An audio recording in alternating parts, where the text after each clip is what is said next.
అంటే అసభ్యకరంగా మాట్లాడుతూ ఉంటాడా? సారీ, అసభ్యకరంగా మహిళల పట్ల, మహిళల గురించి, విమెన్ గురించి చాలా అసభ్యకరంగా నీచంగా మాట్లాడుతుంటారా? ఆడవాళ్ళు ఏ ఏజ్ అని చూసుకోడు, మ్మ్. ఏ ఏజ్ అని చూసుకోడు, ఎవరు అవతల ఉండింది ఎవరు అనేసి చూసుకోడు. అంత పెద్ద ఆయన ఇతన్ని తీసుకొచ్చి ఎమ్మెల్యేని చేసి కుక్కని తీసుకొచ్చి సింహాసనం మీద కూర్చోబెట్టినట్టు చేస్తే వీడేమో వాళ్ళ ఇంట్లో వాళ్ళ ఆడవాళ్ళనే డిగ్రేడ్ చేసి మాట్లాడుతున్నాడండి. మరీ బ్రీఫ్గా ప్రైవేట్ పార్ట్స్తో డిగ్రేడ్ చేసి మాట్లాడుతున్నాడు. మ్మ్. అంటే మీరు బయటకు వచ్చి ఈరోజు చెప్పుకుంటున్నారు మీ బాధలు. నిజం చెప్పాలంటే విక్టిమ్స్ చాలామంది ఉన్నారని చెప్పొచ్చా? నేను అన్ని ప్రయత్నాలు చేసిన తర్వాతే నేను ఇప్పుడు బయటికి రావడం జరిగింది. సామరస్యంగా వాళ్ళ పేరెంట్స్కి చెప్దాం అనుకున్నాను. ముక్క రూపానంద రెడ్డి గారి దగ్గరికి కూడా తీసుకెళ్లాను. But they are not ready to listen to me. ఎంతసేపటికి అతనే మంచి నేను చెడ్డ అనుకున్నారు. అందుకే నేను బయటికి రావాల్సి వచ్చింది. దట్టు నాకు చాలా భయం వేసింది. నా కొడుకుని చంపేస్తాను అంటే నాకు చాలా భయం వేసిందండి. నా తరపున నా కొడుకు ఎవరు లేరు.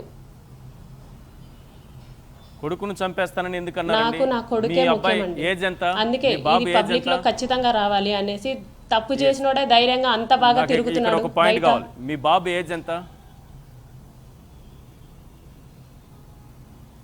3 years ఓల్డ్ అండి మా బాబు. 3 years ఓల్డ్ బాబుని చంపేస్తానని బెదిరించారా? చంపేస్తాను అంటాడు ప్రతిసారి. అంటే మేము అలా కనిపిస్తున్నామా? అంటే నా తరపున అడగడానికి ఎవరు లేరని చెప్పేసి అతని ధైర్యమా?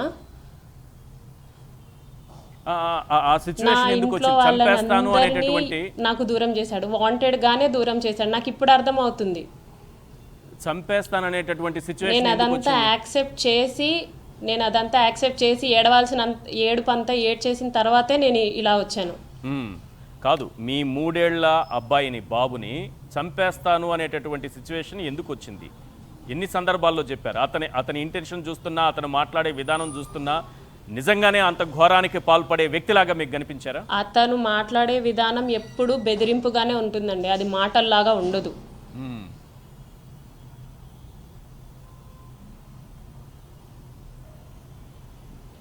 మీ ఫ్యామిలీలో ఎలాంటి డిస్టర్బెన్స్ వచ్చిందండి? అతని బిహేవియర్తో, లేకపోతే అతను ఫోన్ చేసి మీ హస్బెండ్కి చెప్పడం కానీ, వీటితో ఎలాంటి డిస్టర్బెన్సెస్ వచ్చాయి మీకు?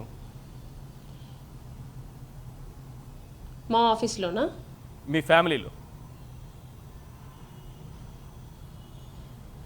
మా ఫ్యామిలీలో నాకు తెలియకుండా మా వాళ్ళ కాంటాక్ట్ నెంబర్స్ కానీ లేకపోతే ఇంటి అడ్రస్లు కానీ ఎలా కనుక్కున్నాడో నాకు తెలీదు. విత్ ఆధార్ కార్డ్ నెంబర్స్తో సహా అతని దగ్గర అడ్రస్లు ఉన్నాయి. మ్మ్. నాకు తెలియకుండా మా హస్బెండ్కి ఫోన్ చేయడం, మా హస్బెండ్ వాళ్ళ అక్కకి 11:30 ఆ టైంలో కాల్ చేశాడు ఒకసారి. మ్మ్. ఆ టైంలో కాల్ చేసి బెదిరింపులు, మా హస్బెండ్కి విడాకులు ఇచ్చేసేయి నువ్వు దానికి, నేను పెళ్లి చేసుకుంటాను అని చెప్పేసి బెదిరింపులు. ఏమన్నా అంటే తెలుసు కదా, మీరు నేను చెప్పింది చేయకపోతే ఏం జరుగుతుందో తెలుసు కదా అనేసి బ్లంట్గా ఒక వర్డ్ వాడేస్తాడండి, చాలా పొగరుగా. మ్మ్. ఇదంతా మా వాళ్ళకి నేను చెప్పుకోలేదు. ఆల్ ఆఫ్ సడన్గా వాళ్ళే నాకు చెప్పారు ఇలా జరుగుతుందంట కదా అని చెప్పేసి. మీకెవరు చెప్పారు అంటే నాకు డైరెక్ట్గా శ్రీధరే చెప్పాడు అనేసి అన్నాడు. మ్మ్. మీ ఇంట్లో వాళ్ళ ఆధార్ కార్డులు, వాళ్ళ అడ్రస్లు ఇవన్నీ అలా నాకు ప్రతి ఒక్కరు దూరం అయిపోయారు. నీ ఇష్టం వచ్చింది చేసుకో అని చెప్పేసి వాళ్ళకి ఒక క్లారిటీ లేదు. వీడు బెదిరింపులు. మా హస్బెండ్ ఏమో నా కొడుకుని తీసుకెళ్ళిపోయాడు. నేను చాలా ఒంటరిని అయిపోయాను, ఐసోలేటెడ్ అయిపోయానండి మొత్తానికి. మ్మ్. అతను కావాలనే చేశాడు. దీన్నేంటి నేను పెళ్లి చేసుకునేది, దీనికి అందరికీ దూరం చేసేస్తే, ఉన్నవాళ్ళు కూడా కొంతమంది కూడా దూరం చేసేస్తే దీన్ని నేను వదిలేయచ్చు అని చెప్పేసి వాంటెడ్గానే అందరి నుంచి నన్ను దూరం చేసేసాడు. మీ ఫ్యామిలీ మెంబర్స్కి సంబంధించినటువంటి ఆధార్ కార్డులు కానీ, అడ్రస్లు కానీ, ఫోన్ నంబర్లు కానీ ఇవన్నీ అతని చేతికి చిక్కాయి అంటే అతను అధికార దుర్వినియోగానికి కూడా పాల్పడినట్టే కదా? అంతే కదండి. అతని ఇన్ఫ్లుయెన్స్ని వాడే కదా మా వాళ్ళ నెంబర్స్ అన్నీ తీసుకున్నాడు. మీ హస్బెండ్కి ఎప్పుడు తెలిసింది? ఆయన ఏమన్నారు? ఈ ఎమ్మెల్యే మీ హస్బెండ్తో ఏం మాట్లాడారు, ఏమని బెదిరించారు? నాకు యాక్చువల్లీ తెలియకుండా కాల్ చేశాడండి మా హస్బెండ్. నాకు తర్వాతే చెప్పాడు ఏం జరుగుతుంది అసలు రైల్వే కోడూరులో, నువ్వేం చేస్తున్నావు అంటే అతని దగ్గర నేను ఏడ్చేశాను. మ్మ్. అతనికి తెలిసి కూడా ఒక 2-3 months అవుతుంది అంతే. ఓకే.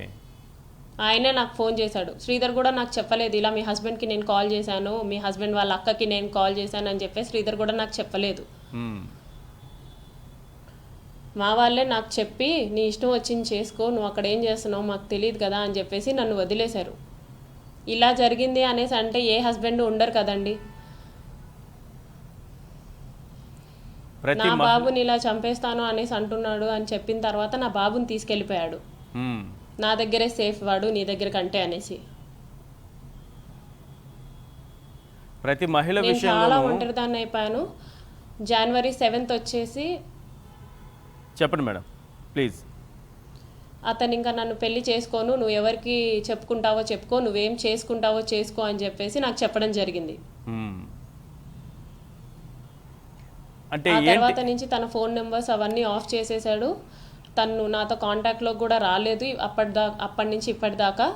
నేను వాళ్ళ ఊరికి 7-8 సార్లు వెళ్ళానండి. మ్మ్. ఏంటిది, ఎందుకు ఇలాగా 1.5 సంవత్సరం నువ్వు నాకు నరకం చూపించావు, ఇప్పుడేమో బ్లంట్గా నీ ఇష్టం వచ్చినట్టు నేను చేసుకోను అనేస్తే నేను ఎవరి దగ్గరికి వెళ్ళాలి, అసలు నేను ఒంటరిగా ఎలా ఉండాలి, అందరినీ దూరం చేసేసావా అని ఈ క్వశ్చన్స్ అడగడానికి వెళ్ళానండి నేను. ఓకే. కానీ ముఖం కూడా చూపించడానికి రెడీగా లేడు. మ్మ్. అంటే ఏం చేసుకుంటావో చేసుకో ఆఫీస్ రూమ్లో 2-3 hours నన్ను కూర్చోబెట్టి అతని పనులు అతను చూసుకుంటున్నాడు. కానీ నేను వచ్చాను కనీసం మాట్లాడదామని కూడా నన్ను అసలు పట్టించుకోలేదు. మ్మ్. ఒక పీస్ ఆఫ్ షిట్ లా చూశాడు నన్ను. ఇక్కడ నాకు ఒక డౌట్ వస్తుంది. ఏం ఈ చేసుకుంటావో విషయం చేసుకో రూపానంద రెడ్డి గారికి మేడం. తెలుసు, వాళ్ళ ఇంట్లో అందరికీ తెలుసు. రైట్. ఏం చేసుకుంటావో చేసుకో అని అనడం వెనుక అతని ధైర్యం ఏంటి? అందరూ అతను ఒక వాడిని cover ఎమ్మెల్యే. చేయాలనే చూశారండి. అతను ఒక ఎమ్మెల్యే. ఏం చేసుకుంటావో చేసుకో అంటే ప్రజలకి రెస్పాన్సిబిలిటీ. అతను ఈ ప్రభుత్వంలో ఒక బాధ్యతాయుతమైన పదవిలో ఉండేటటువంటి వ్యక్తి. ఏం చేసుకుంటావో చేసుకో అని అనడం వెనుక అతని ధైర్యం ఏంటి? అతని వెనుక ఇంకెవరైనా ఉన్నారా, లేకపోతే మొండిగా నాకేం కాదులే ఎవరేం నన్ను చేయలేరనే మొండి ధైర్యం? ఉన్నారు కాబట్టే కదండి అతని ధైర్యం. అతన్ని నిలబెట్టిన రూపానందరెడ్డి గారు ఉన్నారు. ఆయనకి చెప్పాలని నేను చూశాను. అతనికి విషయం మొత్తం తెలిసి నన్ను ఇగ్నోర్ చేస్తున్నారు అంటే నా తరపున ఎవరు అడగడానికి లేరనే కదండి. మ్మ్.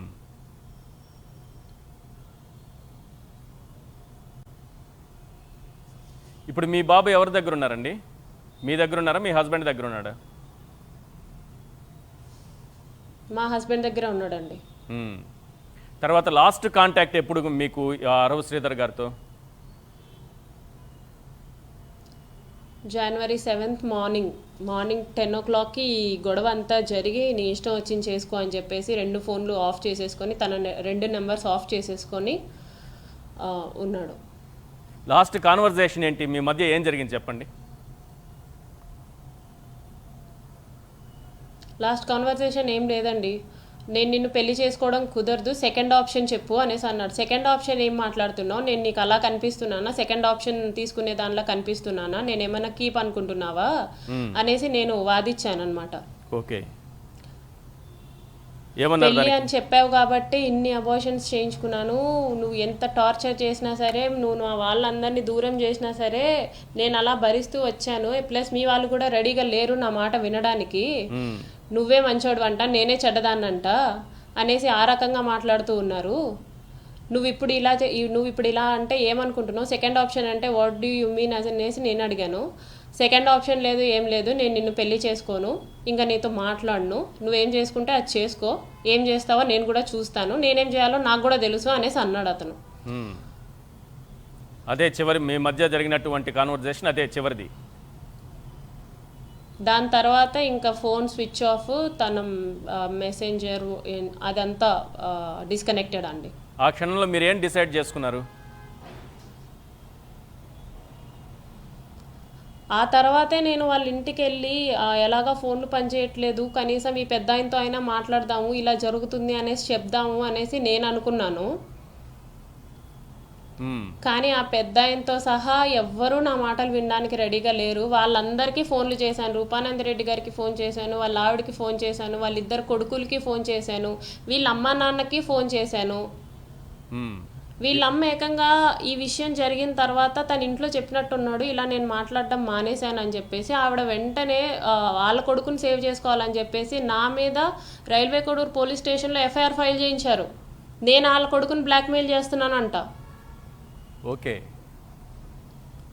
అలా నా మీద ఒక ఫేక్ ఎఫ్ఐఆర్ని ఫైల్ చేయించింది ఆవిడ, వాళ్ళమ్మ, శ్రీధర్ వాళ్ళమ్మ. నేను ఎన్నిసార్లు వాళ్ళకి చెప్పాలని చూసానో, ఎన్నిసార్లు వాళ్ళకి నేను ఫోన్లు చేసుకున్నానో నాకే తెలుసు. మీ కొడుకు ఇలా చేస్తున్నాడు, మీ కొడుకు ఇలా చేస్తున్నాడు అని చెప్పేసి ఎన్నిసార్లు ఫోన్ చేశానో నాకు తెలుసు. ఆవిడ ఎఫ్ఐఆర్ ఫైల్ చేసిన అంత మాత్రాన when it comes to enquiry అది అన్నీ బయటకు వస్తాయండి. నాకు దాని గురించి భయం లేదు. కాకపోతే కొడుకులాగా అనేసి నేను చెప్తున్నా కూడా అసలు ఏంటి విషయం, ఒక అమ్మాయి బయటకు వచ్చి ఇలా చెప్తుంది అంటే ఎవరికి సరదా కాదు కదండి. ఫ్యామిలీస్ అన్నీ వదిలేసి బజార్కి ఎక్కి ఇలా చెప్పాలంటే బాధించబడ్డాను కాబట్టే నేను బయటికి వచ్చాను. వాడు అంత తప్పులు చేసి అంతమంది అమ్మాయిలతో అన్ని రకాలుగా వేషాలు వేసి నా జీవితం ఇలా చేసేసి ఇప్పుడు గవర్నమెంట్ ప్రోగ్రామ్స్ ప్రోటోకాల్స్ అనుకుంటూ ధైర్యంగా తిరిగేస్తున్నాడు. వాడి డార్క్నెస్ ఎవరికి తెలీదు, వాడికంటూ ఒక డార్క్ వరల్డ్ ఉందనేసి ఎవరికి తెలీదు. అలాంటి వాడు సమాజానికి పనికిరాడండి. ప్లస్ నా కొడుకుని చంపేస్తాననేసి అంటున్నాడు వాడు. నా కొడుకు ఏం చేశాడండి మధ్యలో? నేనేం చేశాను అసలు? ఇంతకుముందు శ్రీధర్ అనేవాడు నాకేమైనా తెలుసా? నాకేమైనా గ్రడ్జ్ ఉందా? అసలు నేను లోకలే కాదండి, నాది రైల్వే కోడూరే కాదు, జాబ్ కోసం వచ్చాను నేను. ఇన్స్టాగ్రామ్లో అమ్మాయిని వదలడు, ఫేస్బుక్లో అమ్మాయిని వదలడు. ఇది అంతెందుకండి, వాళ్ళ పార్టీలో అత్యంత ముఖ్యమైన వ్యక్తి తాతంశెట్టి నాగేంద్ర అనే అతని గురించి, అతన్ని చేసిన పక్క పనుల గురించి నాతో షేర్ చేయడం జరిగింది ఫోన్లో. ఆ రికార్డింగ్ నా దగ్గర ఉంది. 36 minutes ఆఫ్ రికార్డింగ్ నా దగ్గర ఉంది, అతను ఏమేమి చెప్పాడో. సో తనకు టికెట్ రావడానికి, తన ఎమ్మెల్యే కావడానికి సహకరించిన వ్యక్తులు ఫ్యామిలీ పట్ల కూడా ఇంతే చేస్తే వాళ్ళని కూడా వదలకుండా ఇలాగే చాట్ చేశాడంట. ఆ కంప్లైంట్ తాతంశెట్టి నాగేంద్ర గారి దగ్గర దాకా వచ్చిందంట. ఆయన పార్టీ కదా అని చెప్పేసి కవర్ చేసుకున్నాడంట.